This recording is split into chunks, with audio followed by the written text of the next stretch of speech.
Call your attention this morning to an unusual passage, and I need your prayers. The book of Acts and the first chapter of the book of Acts. And I'm led to an intriguing passage, and I need your prayers. Acts chapter 1. I'm going to be looking at three verses for your consideration. Acts 1, verses 12 through 14. And for our message this morning, I will be lifting my devotional Bible, Eugene Peterson's Message Bible, in order to establish the subject for this morning. Acts chapter 1, verse number 12. When you have it, would you stand with me? And mine may read slightly different from yours, but nonetheless the meaning will be the same. Acts chapter 1, verse number 12 from the Message translation. And it reads thusly: So they left the mountain called Olives and returned to Jerusalem. It was a little over half a mile. They went to the upper room they had been using as a meeting place. Peter, John, James, Andrew, Philip, Thomas, Bartholomew, Matthew, James, son of Alphaeus, Simon the Zealot, Judas, son of James. They agreed they were in this for good, completely together in prayer, the women included, and Jesus' mother, Mary, and his brothers. Verse 14 is our key verse. They agreed they were in this for good. This morning I want to lift that as our subject. I'm in this. I'm in it for good. Look at your neighbor and say, I don't know about you, but I'm in it for good. You may be seated in the presence of the Lord. I'm in it. I'm in it. I'm in it for good. Her entire life had been personified and characterized by fluctuating emotions and severe challenges. From birth, she had been numbered with the marginalized and disenfranchised. Born into a family who was on the lower rung of the socio-economic ladder of Palestinian society, Greco-Roman domination ensured her status and her lifetime of objectification. And she was reared in abject poverty. Her only hope was that a Hellenistic Jewish expectation was that one day a Messiah would come to perhaps restore Israel back to its place of prominence, prestige, and popularity. She was poor and she was relegated. Her sociological upward mobility was only secured by the possibility that someday a man would perhaps ask for her hand in matrimony. While thoughts of affluence were never fathomed, meager survival was the apex of her dreams. Here she is, fresh out of puberty, and a young man had requested her hand in marriage. She's at the age of 14, and she's on her way to reaching the totality of perhaps her entire destiny. The contract had been signed and betrothal now sealed. Her future had some sense of promise, though not significant. Now all she had to do was wait for the proper time for the marriage to be consummated. And out of nowhere, her life has been turned upside down with the divine revelation of some prenatal announcement. She did not ask for it. She was not looking for it. She had no expectation that a girl from the ghettos of Galilee would ever be given such a divine mandate and a divine call. Imagine not the daughter of Claudius or Caligula, not the daughter of Nero or Tiberius, but a teenager from the slums of Palestine has been given a call to carry the word.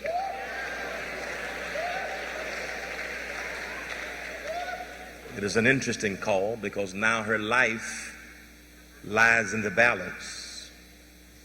Death for her really is a logical possibility. She could be stoned. She could be legally put away privately, simply because she's been given a call that she did not seek and she did not look for. It's difficult now because she is legally committed to someone, but the marriage has not yet been finalized, and so she's not married, and she's expecting a child. Scrutiny, rumors, innuendo, mistrust have all been subsequent with her being the recipient of this divine call. She could very feasibly die simply because she's been called to carry the word. It's a painful reality when a divine assignment has been given to your life, and that assignment is so significant that it almost could kill you. There are some people who are listening to me right now who have been chosen, lifted from the margins of life and given a call to proclaim God's unsearchable riches. Those of us who've received that clarion call for Christ and who are consistent in now our charismatic endeavors struggle with the reality that this thing that I did not ask for is so potent and so unexpected that people can't handle it.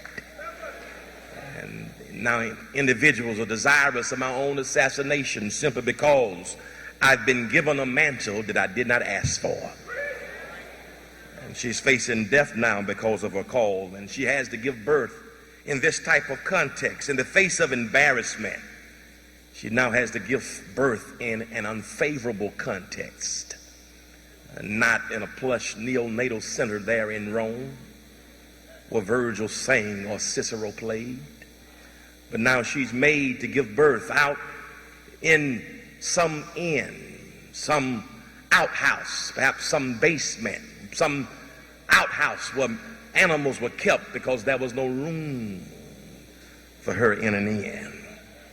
And she's given birth to a call. She's been placed with this word in her. She's been called, and the placement of a call is in a place of meager resource. He's placed her out in the boondocks of ministry. She's been placed out in the boondocks with ministry, with a call, with not the necessary training. She's been placed out in the boondocks of ministry without having a board to assist her, without having the resources. She's been placed out there just to satisfy their own feminine token, just to hush up the mouths of the denomination. So she's been placed out there in the rurals to give birth to something that was placed on her inside. I tell you, it's a difficult context for her because now she has to give birth in this type of context, and yet soon after giving birth in an unfavorable context, now she's faced because leadership has issues with her call. It was that Idumean Antipater's son, Herod the Great, who is now appointed as the king of Jerusalem provinces because of his affinity with his father, who simultaneously supported Julius Caesar and Mark Antony and Brutus. It is now Herod the Great, who was one of the most vexed men of the entire New Testament, who was so wicked, who was so vile that he had his wife and his own mother-in-law put to death because he felt his sons, Aristobulus and Achilles, were trying to usurp his authority. They had them put to death. Josephus, in his Antiquities, tells us that Herod was so vile that it was better to be called one of his pigs than to be called his sons. And so now, because of her call, because of what she's trying to give birth to and nurture, Herod has now issued a decree issued an edict to assassinate her and her child simply because she's been called to give birth to something that she did not ask for. And so she has to retreat to leave everything that's comfortable and familiar. And because of her ebony hue, she's able to hide along with her husband now Joseph in the comforts and convenience of Africa. She has to be splitted. She has to be taken from everything that she knows simply because she's given birth. Leadership wants to kill her. Leadership wants to eliminate. Leadership wants to stop and stagnate the thing that she's trying to care for, she's dreamt about, she's trying to give birth to. She's in a precarious predicament, but thank God Herod initially and eventually expired. And she's able to move back to Palestine. However, because of their socioeconomic status, she cannot live in one of the suburban areas because she's only married to a carpenter. Regardless of what your preaching may be and what you've heard on TBN, he did not come from a wealthy background. He was not born with a silver spoon in his mouth, neither was he rich. When they got back from Africa, they could not find suitable living conditions, so they had to make up their habitation out in a place called Nazareth. So inconsequential was Nazareth that someone once asked the question, can anything good come out of Nazareth? And so now here she is trying to raise her child, trying to do ministry, which is to get this word to its place of its ultimate call and assignment. But she had to do it now in an unfavorable predicament. She's not allowed to sit on the stage. She has to borrow money just to get to the university's ministers' conference. She's the first person in the New Testament who's been called to carry the word, but yet along with her call, she's met nothing but opposition and agony. And so now she's back in Nazareth trying to give birth, trying to nurture this thing that God has given her. And along the way, while she's trying to care for this thing, this word, present this word to its fullest dimension, now she's been called to give birth to other things. Along the way, she's had 7 or 8 other children. It's been an interesting journey for her. Her life has been one of a topsy-turvy nature ever since she heard that call at the age of 14. Birth after birth, experience after experience. And now here she is, perhaps at the age of 29 and 30. And the man to whom she's given her life, now for some reason God has decided to take him home. Now Joseph, her husband, is now dead, and she's left there to rear 7 or 8 children by herself. She's not 30 years of age, and the persons who were there to support her vision are now gone. The people that used to make sure that she was cared for, the people who were there to ensure that she could fulfill her assignment, and that was to get the word to the place where the word needed to be. Now the people who supported her have left, and she's in this thing all by herself. And now to make matters worse, now here she is in our text. Perhaps she's 47 years of age. And 3 or 4 weeks ago, she's witnessed the most heinous scene imaginable for the thing that she's carried for 30 years. The thing that has personified her very call in life. She's had to stand on a Roman hill. And she's had to witness her dream die. She's had to watch the thing that she's nurtured, that she's carried. She has to watch the thing that has made her what she is. It has died right in front of her eyes. What do you do when you have to watch your dream die? I mean, for her, literally, life had not been no crystal stair. Here she is. Her child has died, and what makes matters worse is her child has died because he, like her, had committed his life to ministry.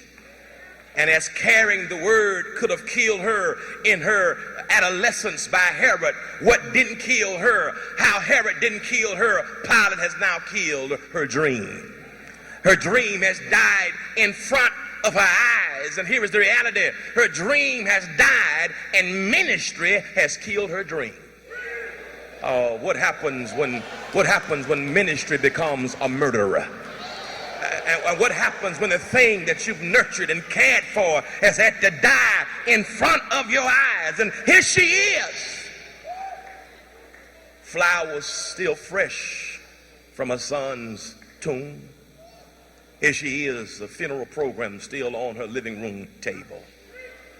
Here she is, just received her black dress out of the cleaners.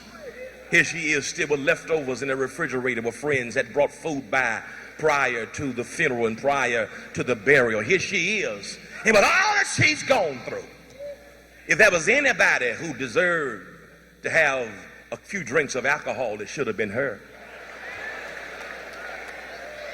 If there's anybody who should have had reasons to give up and walk away from the church, no doubt it should be her. She was 14 years of age. Her entire life has been one struggle after another struggle. And the undeniable reality is this: when God sent Gabriel to make the heavenly annunciation, the first thing he said to her is, "Hail Mary, full of grace, thou hast found favor in the sight of the Lord." Well, God, if this is what favor looks like,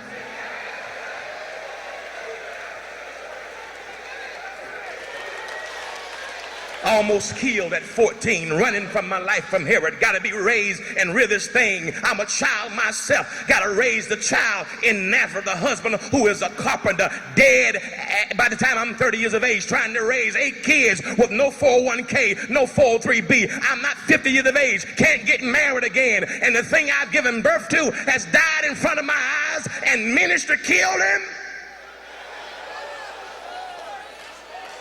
If this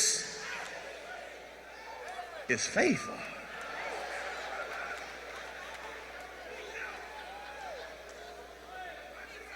I don't know who I'm talking to this morning, but somebody's been struggling in ministry, and you've looked at your life and you've wondered, why have I faced the probability of the problematic? Why so many visions of vicissitudes? Why one struggle after another struggle? Can I tell you that if life has been one struggle after another struggle, only because you said yes to the call?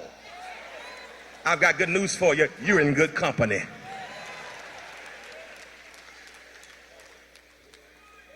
In spite of everything she's gone through, agony and pain of her dream dying in front of her eyes is still lingering in present proximity, indelibly implanted in the false unconsciousness. But here she is, not even 3-4 weeks after her dream has died. And yet she makes a resounding declaration to us this morning that even when ministry gets rough, even when the folk who supported you leave, even if you're in an unfavorable context, Mary says, for me to tell you, don't feel sorry for me, because in spite of everything I've gone through, I've made a decision. I'm in it for good.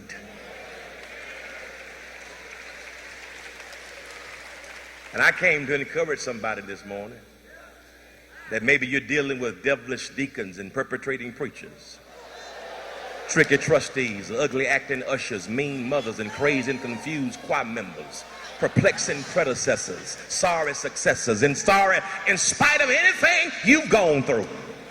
When God has a mantle and an assignment over your life, I can't promise you it's going to be all honey and no bees. I can't promise you it's going to be a flowery bed of ease. But what I can promise you this is God will give you a grace. Somebody help me. God will sustain you with the strength. This is a good word because I've seen since November of last year, we've had 12 different pastors to take their lives because the loads of ministry were too difficult. And while we look to men sometimes in a patriarchal perspective, in a very misogynistic way, as if we are the stronger ones, it's interesting to me that out of all Mary has gone through, she still declares, I'm in it for good. Moses got so frustrated that he smote the rock. He's a man. Elijah got so scared because of one queen that he laid upon a juniper tree requesting ecclesiastical euthanasia. But in spite of all the hell that Mary went through, she had a feminine strength. Somebody help me. And a feminine intestinal fortitude that said, I've got a call over my life. I was called to carry the word before the disciples were called. And in spite of all I went through, I would not turn my back on my call. I'm in it.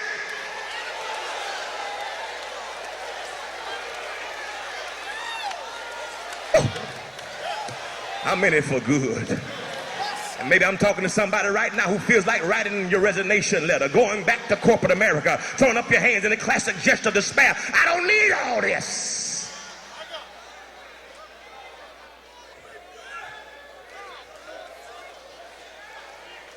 No matter what it feels like, what it looks like. You go back home when you leave here Thursday, Friday, and say to those same folk who are trying to run your way, it ain't over till God says it's over. I didn't ask for this call. I'm in it for good. And so the question I had to ask Mary, you're much stronger than I am.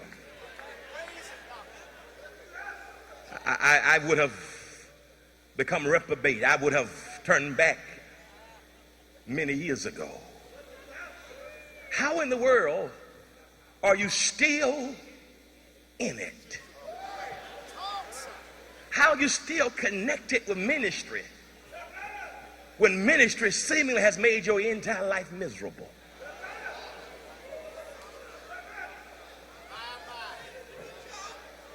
How are you still connected to ministry? In the New Testament, and ministry murdered the Messiah.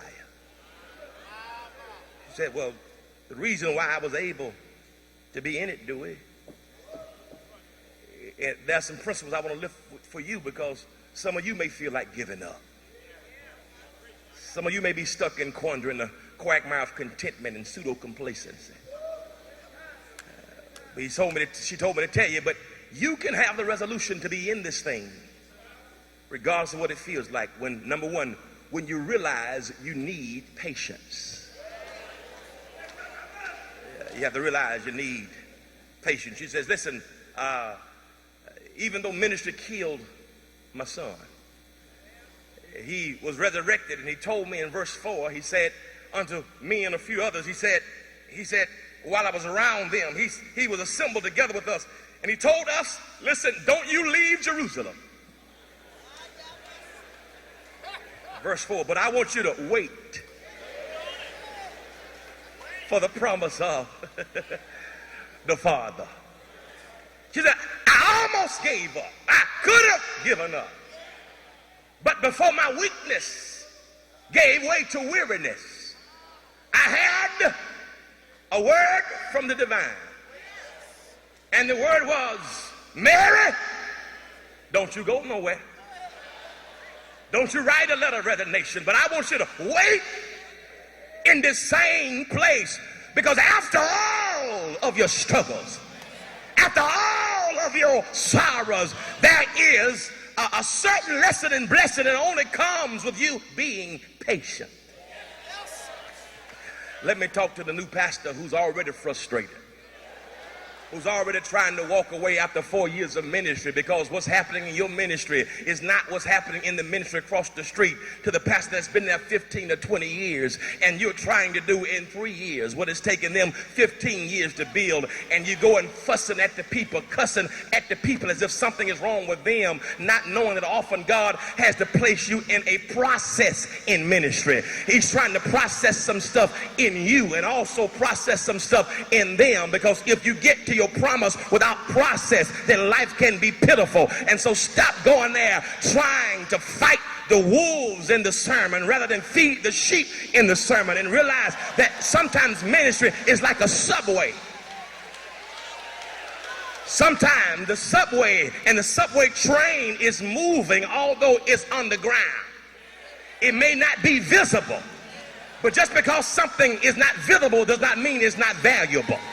If you keep on moving underneath the ground, God has already providentially arranged that at a certain stop, the subway will come out of the substratum and will come out underneath and make its appearance in the boulevard in an avenue at the appropriate time. But if you give up and quit in the subway, in the tunnel, you will abort the aforementioned and the promise that is ahead, that at one day you're going to have a rising. And if you've been faithful in the process, God's going to expose you on the boulevard. I wish I had somebody who can go back and testify. It may not be happening overnight.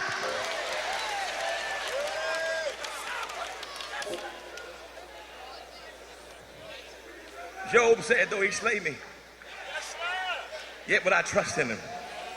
All the days of my appointed time will I wait till my change come. Isaiah said, even the youth shall faint and be weary, and the young men shall utterly fall. But they that upon the Lord shall renew their strength. They shall mount up with wings as eagles. He says, yes, count it all joy when you fall into divers temptations, knowing this, that the trial of your faith, it is working patience. And let patience have her perfect work. Say, God, even when I can't see it,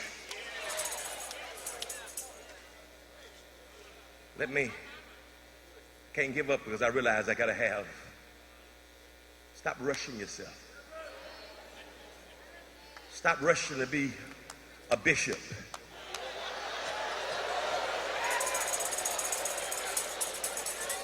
And you don't know what it means to be a preacher yet.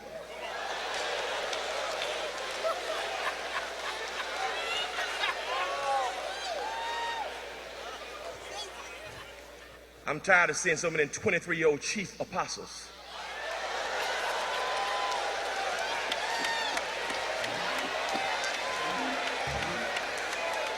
Take your diapers off, put your bottle in your mouth, and sit down and let somebody train you and teach you. Stop laying hands on people too suddenly. Wait!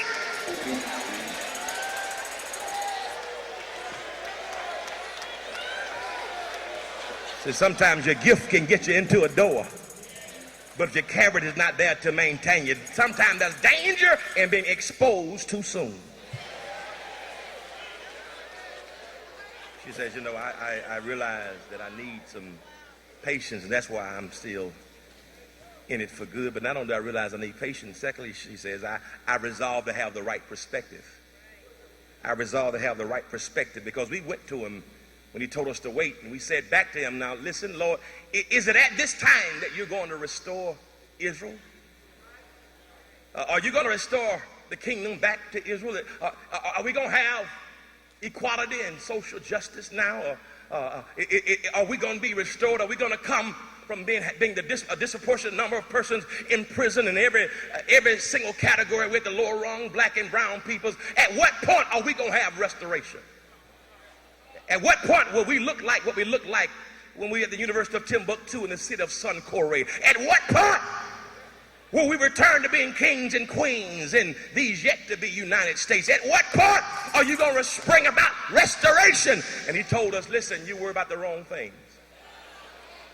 He said, verse 7, it's not for you to know the times nor the seasons. He said, listen, the chronos, the time, or the season of kairos, that's not your priority and your responsibility.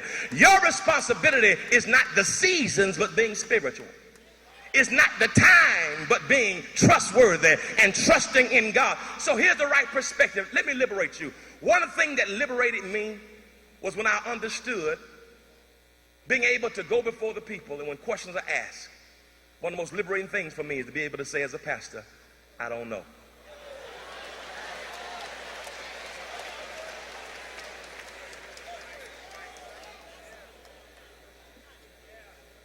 Too often we don't want to be vulnerable. We want to be in charge.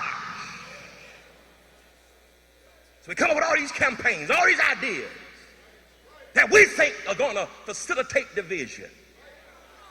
I've discovered in 24 years of pastoring there's a difference between a good idea and a God idea. And so often I've messed I've messed stuff up trying to figure out the plan.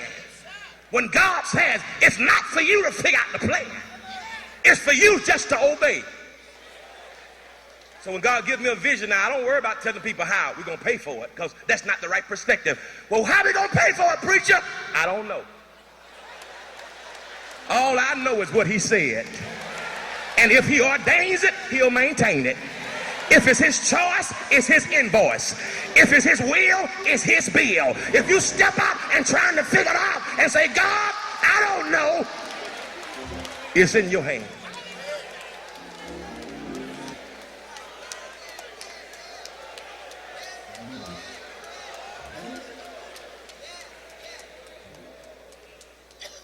You can hang in this thing longer when you take your hands off of the wheel and stop trying to say what I know, I'm in charge, what I see. God, the right perspective, I don't know the times nor the seasons.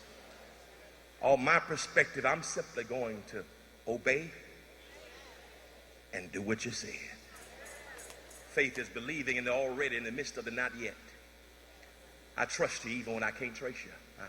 I step out because it's not for me. I'm not asking those questions. It's in your hands. And so you can be in this thing for good when you realize that you need patience and when you resolve to have the right perspective. But thirdly, you can be in this thing for good when you receive your promised power.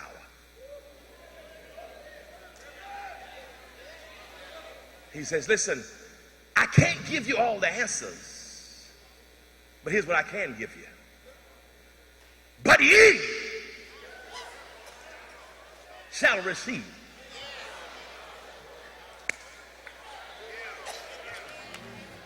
I wish I had some Pentecostal folk in here.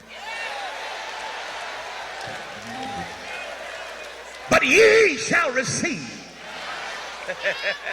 I don't have the answers, but what I do have,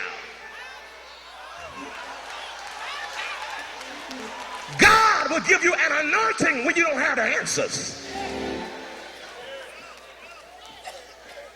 See, we have homiletical attractiveness and hermeneutical accuracy, but many of us don't have no power.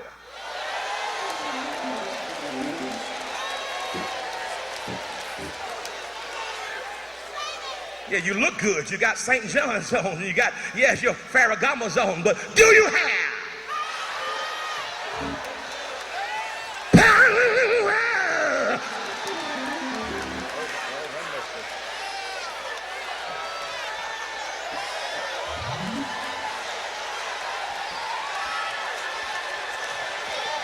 And what we've lost is a sense of power. Power to lay hands on the sick and they'll recover. Power to tread upon scorpions. Power to go and clean up our community that are drug infested. Do we have? And so Mary,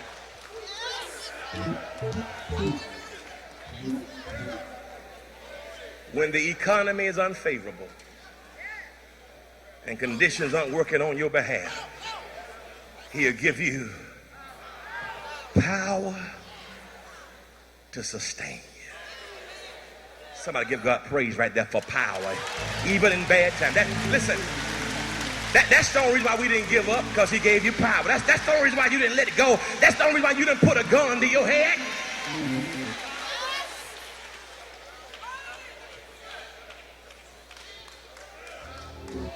Six months ago this week, one of my best friends grew up preaching together. Second Sunday in November, on his way to church. Had no idea, 25-year friendship. He was struggling with bipolar disorder. In the building programs, deacons driving him to Gehenna mentally. Put his suit on, had his Bible next to him, sent his family to church. In his garage in his house, with his suit on, with his Bible sitting right next to him, and his sermon, picked up his gun, put it to his body, and pulled the trigger. A same gun that he collected from a relative 6 months earlier when the relative was trying to commit suicide. The same gun that he had taken from a relative, he pulled that same relative on himself and pulled the trigger. You know why? Because he had no connection. He felt he was by himself and had nobody. He didn't want to share what he was going through. Let me tell you something. I don't care who you are as a preacher. Ministry has a way of deadening your ministerial battery. I know you think you're all that in a bag of chips, but you can run into situations in ministry where it'll make you feel depressed and suicidal. It'll make you feel so isolated and alone. That's why we can't do ministry by ourselves. Because when you feel that way, ask God, help me, Holy Ghost. You can be in this for good when you get the patience and you get the right perspective and get the promised power. But fourthly, you can be in it for good when you are around the right people. Verse 14, Eugene Peterson says, they all agreed.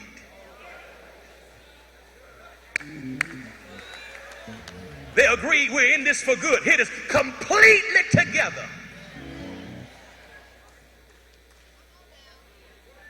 See, when I was younger in college, a lot of guys I hung around, I like hanging around them because those guys were good to go and see the shoe models. Some of y'all will get that when you get home. We spend time going to watch the shoe models and throwing money on the stage to the shoe models. Some of y'all still slow. And I hung around guys that we can go see the shoe models with. But can I tell you something? But life and maturity brings about a change. Because now I don't need nobody. Y'all ain't sending them to help me go see the shoe models. That ain't about nothing. I need somebody who can connect their battery to my battery when I'm low and say, do it, I got you. And that's why we got to kill the spirit of competition amongst clergy. We got to get rid of this existential urinating contest. Who got the biggest church? Who drives the biggest car? Who got the most shoes?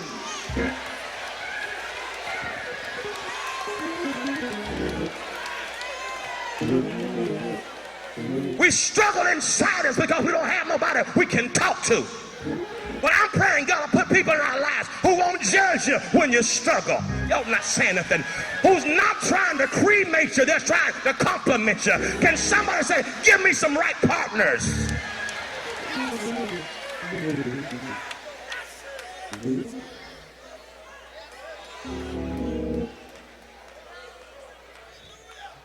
I'm so sick of hearing, yeah, Doc, I killed them. That's the problem. You've been killing them but not giving them no life.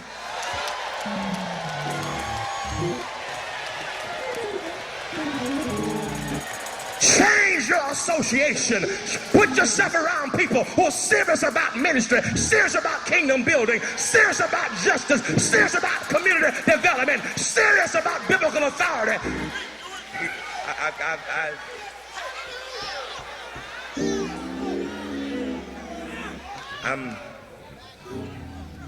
She is on 120 and she's there. Can I call her Reverend Mary?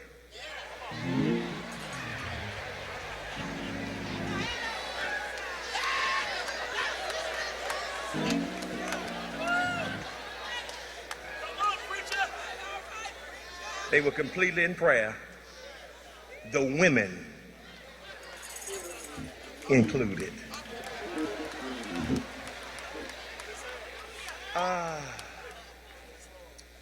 When you get patience, perspective, power, surround yourself with the right people, the last thing to help you be in it for good is when you remember that you have a purpose. Yeah, you have a purpose. Take your seats for a moment. I'm going to close here, but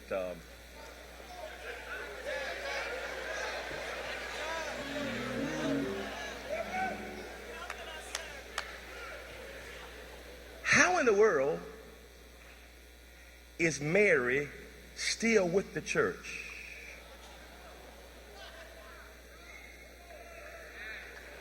After all she's been through. As a matter of fact, she was there when Jesus was born, and she was there when the church was born.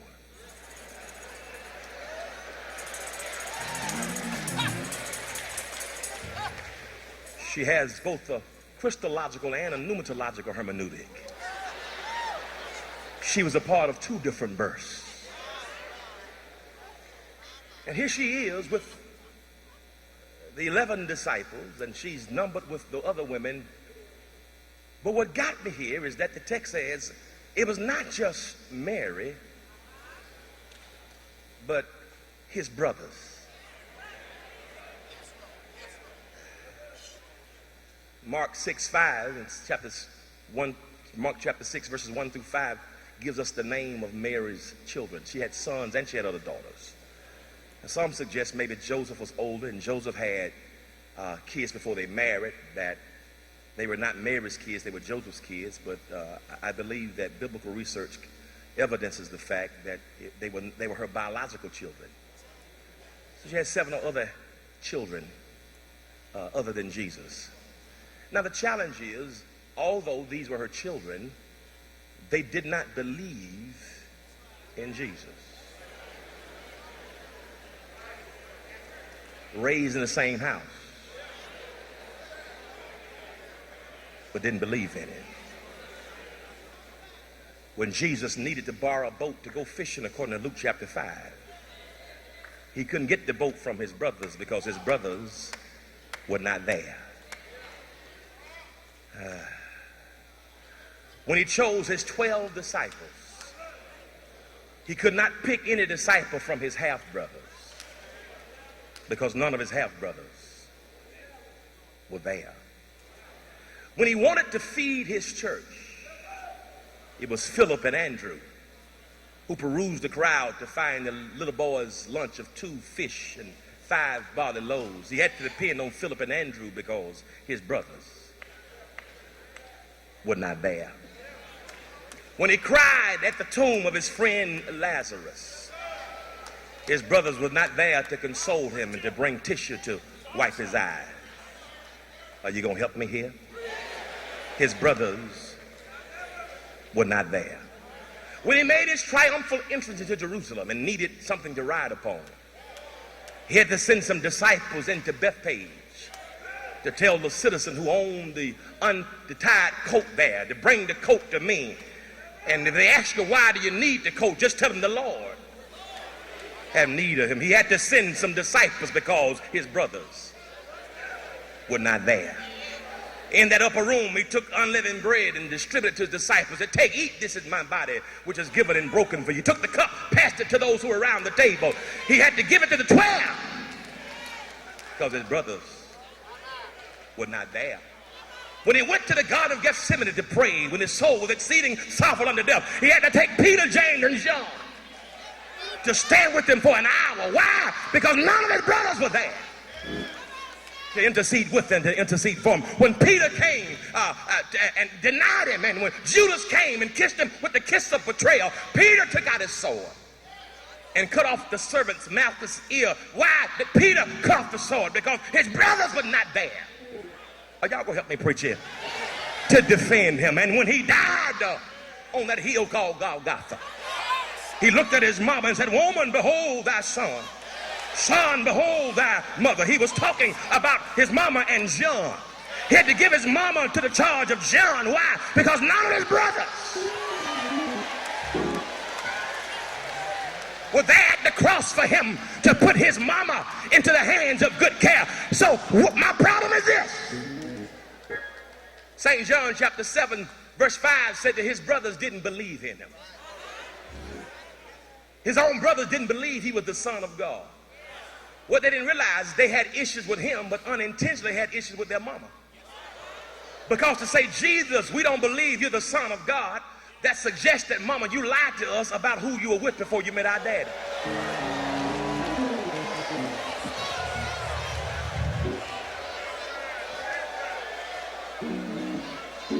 So their disbelief of Jesus was also a rejection of their mama. But here's the reality. But fresh from the pain of crucifixion, she's right there, declaring, I'm in it for good. But for the first time, not only is she there,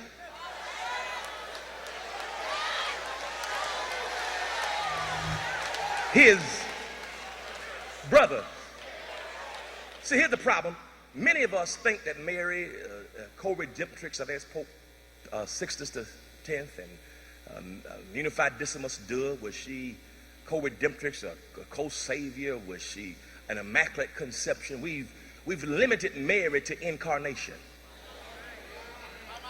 Mary just simply a parthenos in Greek. She's a young maiden. Perhaps she was sexually impure. That's what she was. But we limit Mary because we think that Mary is all about incarnation, and we think that Mary is all about the birth of Jesus. May I suggest that the miracle of Mary is not giving birth to Jesus.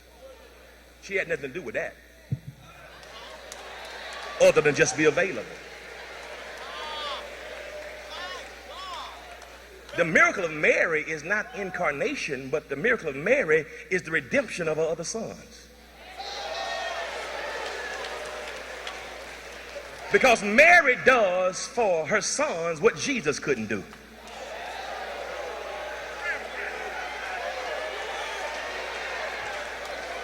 Jesus couldn't convince them. But after his death, can I tell you something? Jesus couldn't be in your church on Sunday, so he sent you to do what he couldn't do.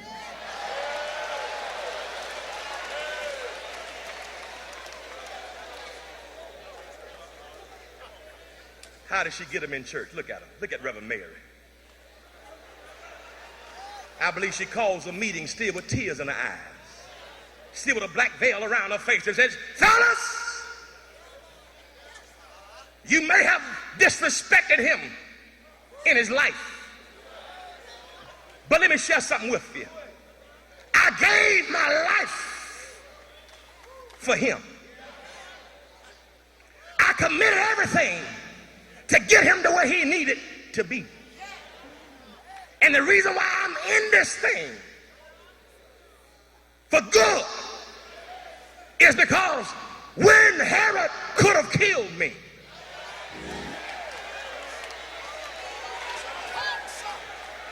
it was the Lord that protected me.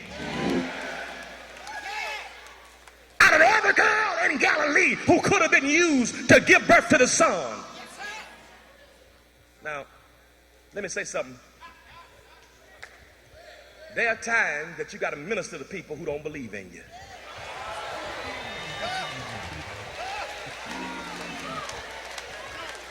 There's some other ladies here. Some of your own family won't believe you're called. Some of your denominations won't receive you. Some men won't want to be fooling with you simply because of a call on your life. You got to make a decision. Is being with him worth the scrutiny and the rejection that I receive because I've been called? I got to close. But I'll never forget 10 years ago I was called to a new ministry. A new ministry that was totally different from my previous ministry. Previous ministry, contemporary, blended worship. God moved into a ministry, wonderful ministry that was much, much more traditional. First 6 weeks I was there, my 3-year-old son cried every Sunday because he was used to praise and worship and a band. He was used to full band and instruments, and now we come from praise and worship to devotion. He would literally hold on to the seats.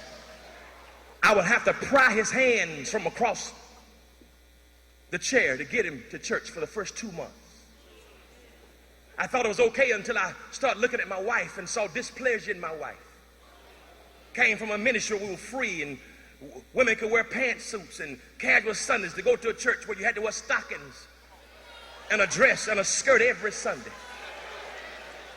And I'm looking at my wife and I'm seeing the displeasure in her face when one Sunday morning she asked me could she go to another service somewhere else to get praise and worship at 7:30 and then meet me at my assignment. Because she felt she was dying.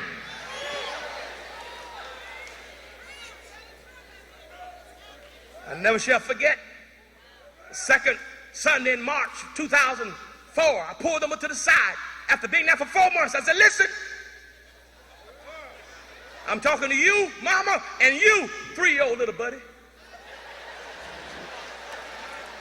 I'm only in this assignment because he called me. I don't expect you to understand why God is doing some different things in my life. I'm sorry you don't like it. I'm sorry you don't want to wear stockings every Sunday.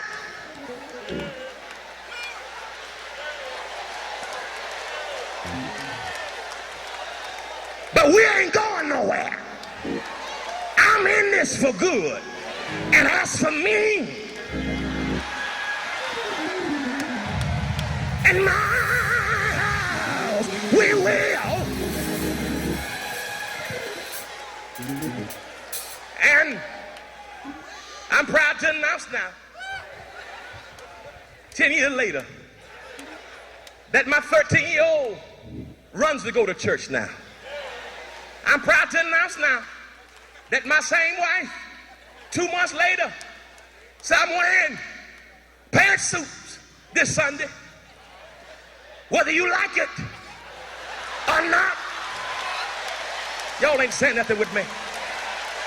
I'm proud to announce now that the very next Sunday, the mothers, the deacons' wives, the ushers, all of them had pants on. Y'all ain't saying nothing to me.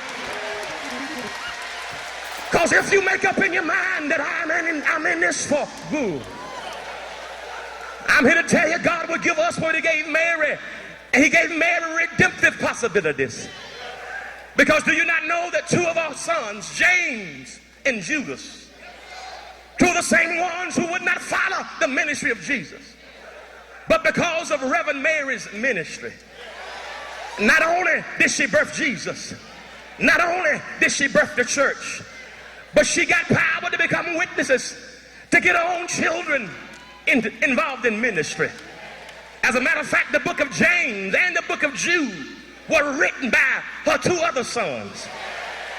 What I'm trying to tell you is that those sons were there on the day of Pentecost. And that's why the old preacher was saying, I'm on the battlefield for my Lord. I promised him that I would serve him until I die.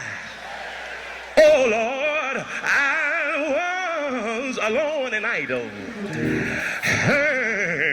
and I was a sinner too. But then I heard the voice from heaven telling me, Dewey, there's work for you to do. But then I took the master's hand and I joined the Christian band, and I am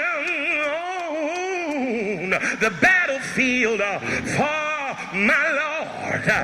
And can I ask y'all a question here? Is there anybody in the room today who can testify I'm in it for good? Yeah. I have to cry sometime, but I'm in it for good. I may be lied on sometime, but I'm in it for good. Because he kept me when I couldn't keep myself. So I'm in it for good.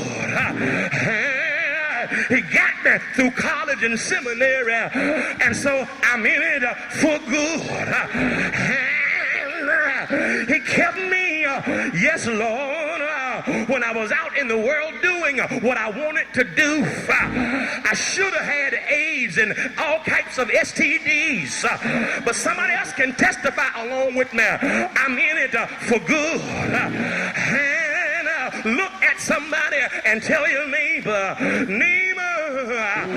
I don't know what kind of storm you're facing, but I came to tell you, don't let go of the master's hand, but go back home telling everybody I'm in it for good. Tell your community I'm in it for good. Tell the mayor and the city council members I'm in it for good, because one Friday they took my Jesus up on a hill called Calvary. They hung him high and stretched him wide. I say one Friday they took him up the Via Dolorosa to a hill called the Skull, laid him between 2 thieves. They hung him high and stretched him wide. He hung of his shoulder. Y'all not going to help me preach it here. I'm in it for good because he died for your sin and mine. Somebody shout, he died. I said he died. He died for you and for me. They took him off the cross and then they laid him in Joseph's new tomb. He stayed all night Friday night. Give somebody a high five. Say he stayed not Saturday night, but somebody shouted early. Oh, shucks, y'all know I'm Baptist. I just can't say it one time.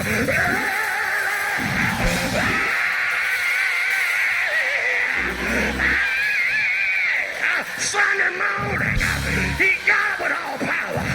I'm in it for good. Let's tell 3 people, I'm in it, I'm in it, I'm in it. Loud, I'm in it. Broke, I'm in it. Oh, I'm in it. I'm in it. I'm in it.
Listen. Ooh, it's getting hot in here. It must be Jesus in the atmosphere. 1 foot up, 1 foot down. Let the Holy Ghost turn you around. Ooh, it's getting hot in here. It must be Jesus in the atmosphere. 1 foot up, 1 foot down. Let the Holy Ghost turn you around.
Can